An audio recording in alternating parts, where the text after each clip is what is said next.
So hi guys, welcome back to my channel. My name is Lokesh Raut and I am a fourth year medical student Orenburg State Medical University. ये video तुमने जैसे पढ़ा होगा कि do not miss the classes और इसका अंजाम क्या क्या होता है। तो जैसे तुमको पता होगा कि इन रशिया 100% अटेंडेंस कंपलसरी। यहाँ पे अगर आप कोई क्लास मिस करते हो तो आपको उस क्लास का अत्राबोध का देना पड़ता है। अत्राबोध का मतलब उस क्लास की सप्ली बोल दो, या उस क्लास को आपको फिर से दोहराना होता है।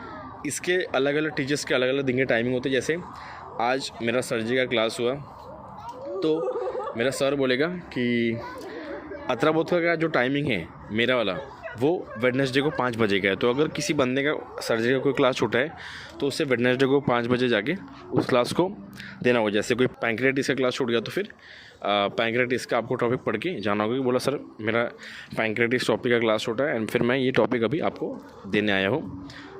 इतने में मैंने बहुत बच्चों को देखा है कि मोस्टली जो जूनियर्स हैं उनको पता नहीं क्या आलस आ रहा है क्या नहीं, वो क्लासेस ही करना उन लोगों ने ऐसा बंद कर दिया है। क्लासेस इंपॉर्टेंट क्यों है? तो यहाँ पे एग्ज़ाम देने के लिए जैसे अपने यहाँ पे कैसा 75% अटेंडेंस होती है, यहाँ पे एग्ज़ाम देने के लिए आपको एक रेटिंग चाहिए होती है। वो रेटिंग कैसे बनती है? आपके क्लास के मार्क्स, आपके रेगुलर अटेंडेंस, उसके हिसाब से आपकी रेटिंग बनती है। आप जितने ज़्यादा क्लास जाओगे, जितने ज़्यादा आपको अच्छे मार्क्स गिनेंगे, वैसे आपकी टोटल रेटिंग बनती है। तो टोटल आपकी 70 में से रेटिंग होती है, जिसमें से आपको 35 प्लस रेटिंग आपको चाहिए। तो यहाँ पे इतने मतलब क्या बोलना, अभी निर्लज्ज बेशरम बच्चे हैं कि उनसे सादी क्लास तक जाके नहीं हो रही। इस केस में क्या होता है, कुछ बच्चे ऐसे हैं जो साल भर क्लास नहीं गए क्योंकि ठंड थी। तो ऑब्वियसली यहाँ ठंड होती है। यहाँ इससे पहले बहुत लोग पढ़े, हम लोग भी फर्स्ट ईयर में पढ़े, सेकेंड ईयर पढ़े और ठंड थी, हमने क्लासेस किए। बट ये लोग सुबह की क्लास छोड़ते हैं और ऐसा क्लास ही नहीं करते एकदम। जब और उस सब्जेक्ट की जब एग्ज़ाम आ जाती है ईयर एंड में, उस दौरान ये लोग इतना हड़बड़ा जाते हैं कि उनके पास अतरे क्लियर करने का टाइम नहीं होता। टीचर आपके लिए खाली बैठी नहीं और आपके अकेले के तो अतरे है नहीं कि आप सब एक साथ दे दोगे। उस टाइम पे जब आपकी एग्ज़ाम होती है किसी सब्जेक्ट की, जैसे एनाटॉमी की एग्ज़ाम हो गई, तो टीचर फिर एकदम फाइनल में रेटिंग बताते कि आपकी किसी किसी की 13 रेटिंग है, किसी किसी की 14 रेटिंग है। ऐसे भी लोग हैं जिनकी 1-2 ऐसी रेटिंग है।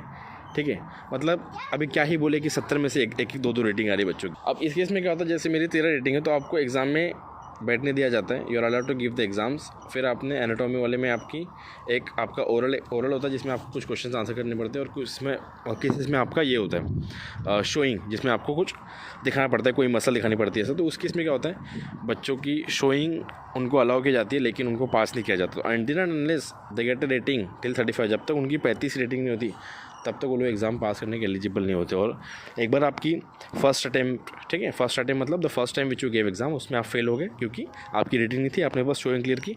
नेक्स्ट इसमें आपको अपनी रेटिंग कंप्लीट करके आपको ओरल एग्ज़ाम में निकालना है। ठीक है, तो आपका सेकंड अटैम्प्ट और थर्ड अटैम्प्ट, इसके बाद इस बीच आपके पास ज़्यादा टाइम नहीं होता। और ठीक है, और टीचर को भी वो अच्छे पसंद नहीं जो साल भर आए नहीं, और एंडिंग में आप उनको जाके दोगे तो फिर वो लोग भी अपनी खुंदस निकालेंगे। क्योंकि यहाँ मैंने ये भी बच्चों को बोलते सुना है कि टीचर की गलती है, अब मैं जा रहा हूँ तो टीचर मार्क्स नहीं बढ़ा रही। क्योंकि अब ऑब्वियसली अगर आप एक टीचर होते या मैं टीचर होता, अगर मेरी क्लास में ले रहा हूँ मंडे को, उसमें 30 बच्चे, उसमें से 10 ही बच्चे आ रहे, बाकी 20 बच्चे साल भर नहीं, और एंडिंग में आके मेरे को बोल रहे कि सर हमारा क्लियर कर दो, तो मेरे को उस बात का गुस्सा आएगा।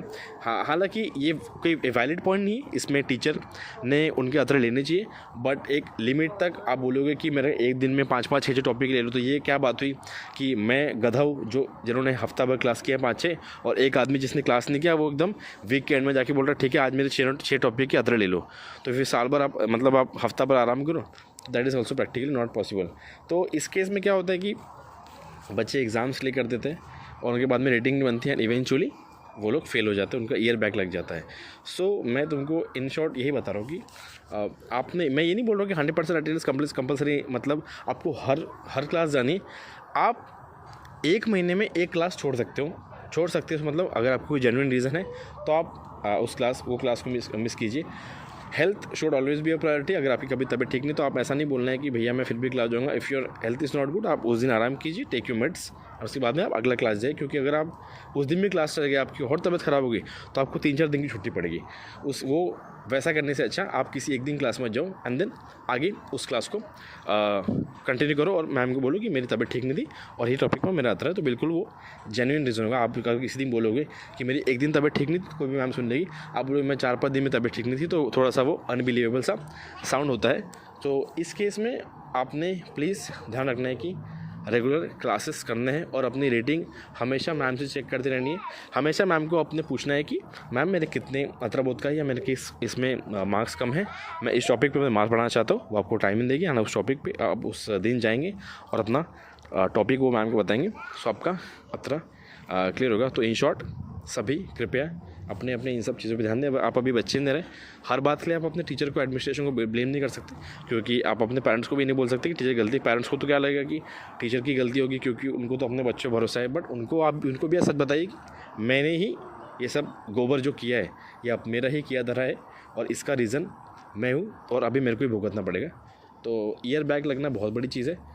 बेटर है कि आपका ऐसा ना हो, क्योंकि हम लोग जो नीट वाले हैं उन लोग ऑलरेडी हम लोग रिपीटर्स होते हैं। 12th के बाद कोई फ्रेशली बहुत ही कम लोग आते हैं, कोई फर्स्ट 1 रिपीट करता है, कोई 2 रिपीट करता है। तो ऑलरेडी हम लोग 1-2 साल पीछे हो। तो इसमें भी अगर आपका ईयर बैग लग गया, उसमें आपका पैसों का भी नुकसान होता है, उसमें आपकी ईयर की पूरी फीस जाती है। अगेन आपको फिर से सेकेंड ईयर रिपीट करना पड़ता है या थर्ड ईयर रिपीट, जॉब जिस भी ईयर में आप फेल हो, यू नीड टू पे द फीस अगेन।